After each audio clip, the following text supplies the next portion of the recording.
a 3 horas de TV por dia a partir dos 2 anos de idade. Isso dá 1.000 horas num ano. Dos 2 anos de idade até aos 7, quando ela formalmente vai ser alfabetizada, ela assistiu 5.000 horas de televisão. Ela viu noticiário, ela viu propaganda, ela viu filme pornográfico, ela viu novela, ela viu filme de violência, ela viu atentado às torres de Nova York, ela viu o jogo do Palmeiras, todo tipo de horror que você pode imaginar. Já pensou? Depois dela ter assistido 5.000 horas de televisão, ela sentou no primeiro dia de aula ali, e nós, professores, começamos a aula dizendo assim: a pata nada. A pata nada. Quase que elas levantam e falam: leve-me ao seu líder. Né? O mundo dessas crianças é um mundo complexo. Que tipo de modelo se terá? Que vai ser quando crescer? Vivem perguntando em redor. Que é ser? É ter um corpo, um jeito, um nome? Tenho os 3 e sou. Tenho de mudar quando crescer? Usar outro nome, corpo e jeito?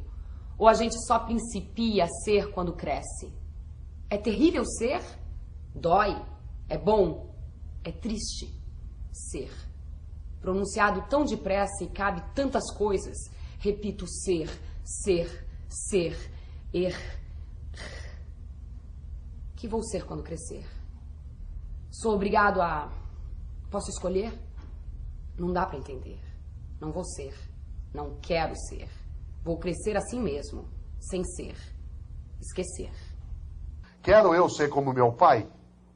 Aliás, meu pai diz assim: você precisa trabalhar, trabalhar é importante, só o trabalho que torna alguém digno. Mas ele vê, às vezes, o pai entrando em casa no final do dia do trabalho, dizendo assim: não aguento mais aquele trabalho. Se eu pudesse, eu pôr uma bomba naquilo, explodia tudo. Se eu pudesse, eu sumia. Siga-me. Quem é teu líder?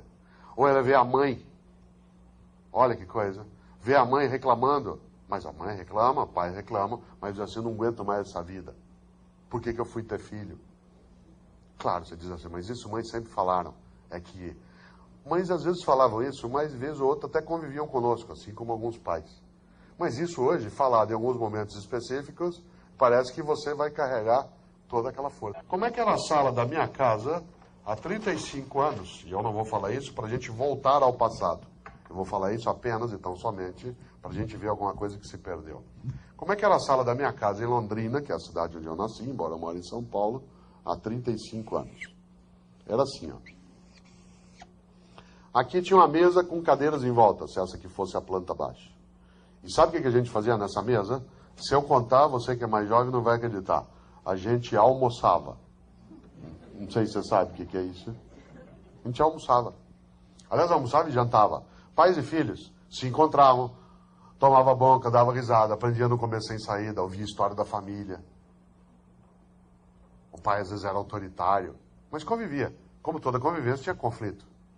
Aprendia a não pegar bife com a mão, nem batata frita, não pegar o último. E assim por diante.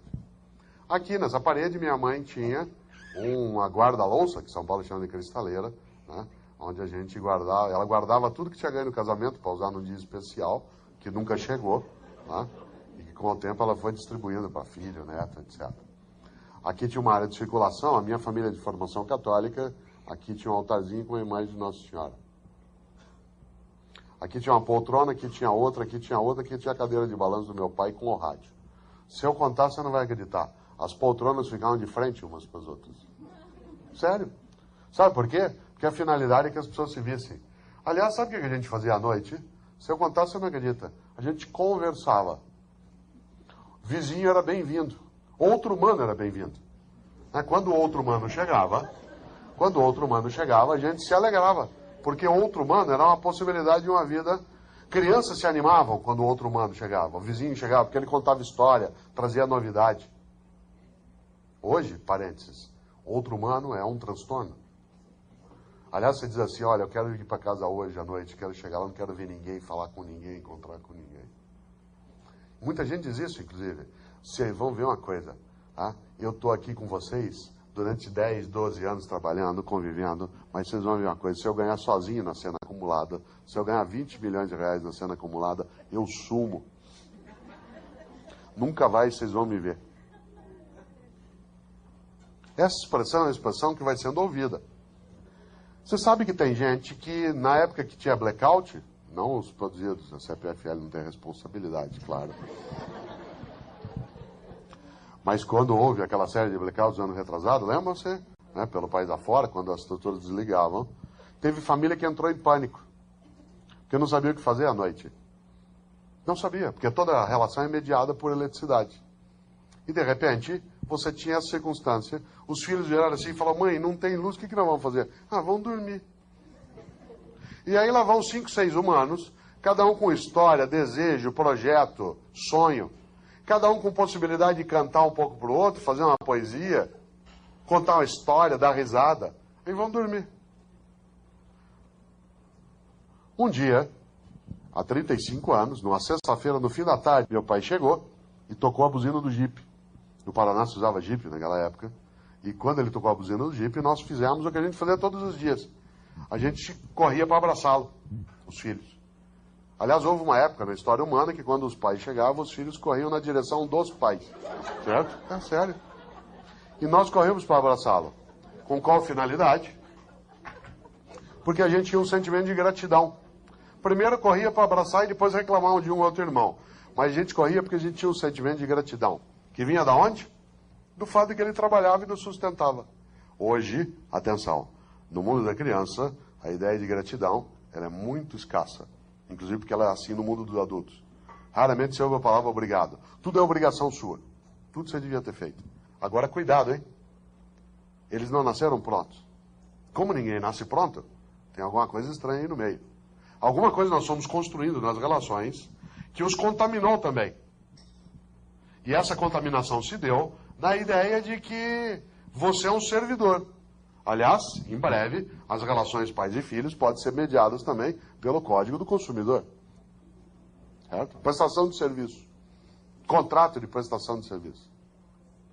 Olha que coisa estranha. Nesse dia ele chegou, e quando ele chegou dentro tinha uma caixa grande no carro, no Jeep, que ele trouxe e pôs aqui em cima. E ao colocar a caixa ali, quando ele abriu, o que tinha dentro? Uma TV Telefunken, preto e branco, a válvula, com os pezinhos de madeira. Você nunca deve ter visto uma dessas, senão você não estaria aqui. Tá? Olha que coisa interessante. Nesse dia, a partir desse dia, a nossa vida mudou. 3 grandes mudanças aconteceram. A primeira delas, a Secretaria de Esportes informa, sai de Nossa Senhora Aparecida, entra a TV bem aqui, ó. Bem nesse canto. Segunda mudança, as poltronas ficaram de frente para o aparelho. Terceira mudança, a gente não conversou mais. Aliás, não podia, não devia. Vizinho passou a ser mal-vindo. Outro humano passou a ser mal-vindo. O outro humano chegava, a gente continuava às vezes com o aparelho ligado. Aí eu olhava para o vizinho, olhava para a TV, olhava para ele, dali a pouco ele também estava assistindo televisão. Quando eu dava 9 da noite, ele vai embora. Ah, fica aí, é tão gostoso quando você vem. Cuidado, hein? Não estou falando de uma coisa que pareça frouxa. Foram alguns laços que foram esgarçando no tempo e que as crianças foram crescendo, também habituadas com essa possibilidade de não precisar ter relações intensas ou duradouras, ou algo que permita que você precise maturar essa relação. Cautela. Esta possibilidade de desmontagem da capacidade de convivência e especialmente da possibilidade de nós indicarmos a própria noção de criança como sendo aquela que tem a sua maior força no lúdico, na ludicidade. Ou seja, a possibilidade de fruir, de aproveitar. E fruir e aproveitar como criança significa, entre outras coisas, a possibilidade nessa fruição de nós conseguirmos conviver com outras gerações. O que é extremamente prazeroso. A possibilidade, entre outras coisas, de perceber que não se pode colocar o número de obrigações que hoje se coloca, por exemplo, para as crianças de camada média, como as nossas. Há crianças, e vocês sabem, que têm uma agenda semanal superior quase às vezes de um executivo.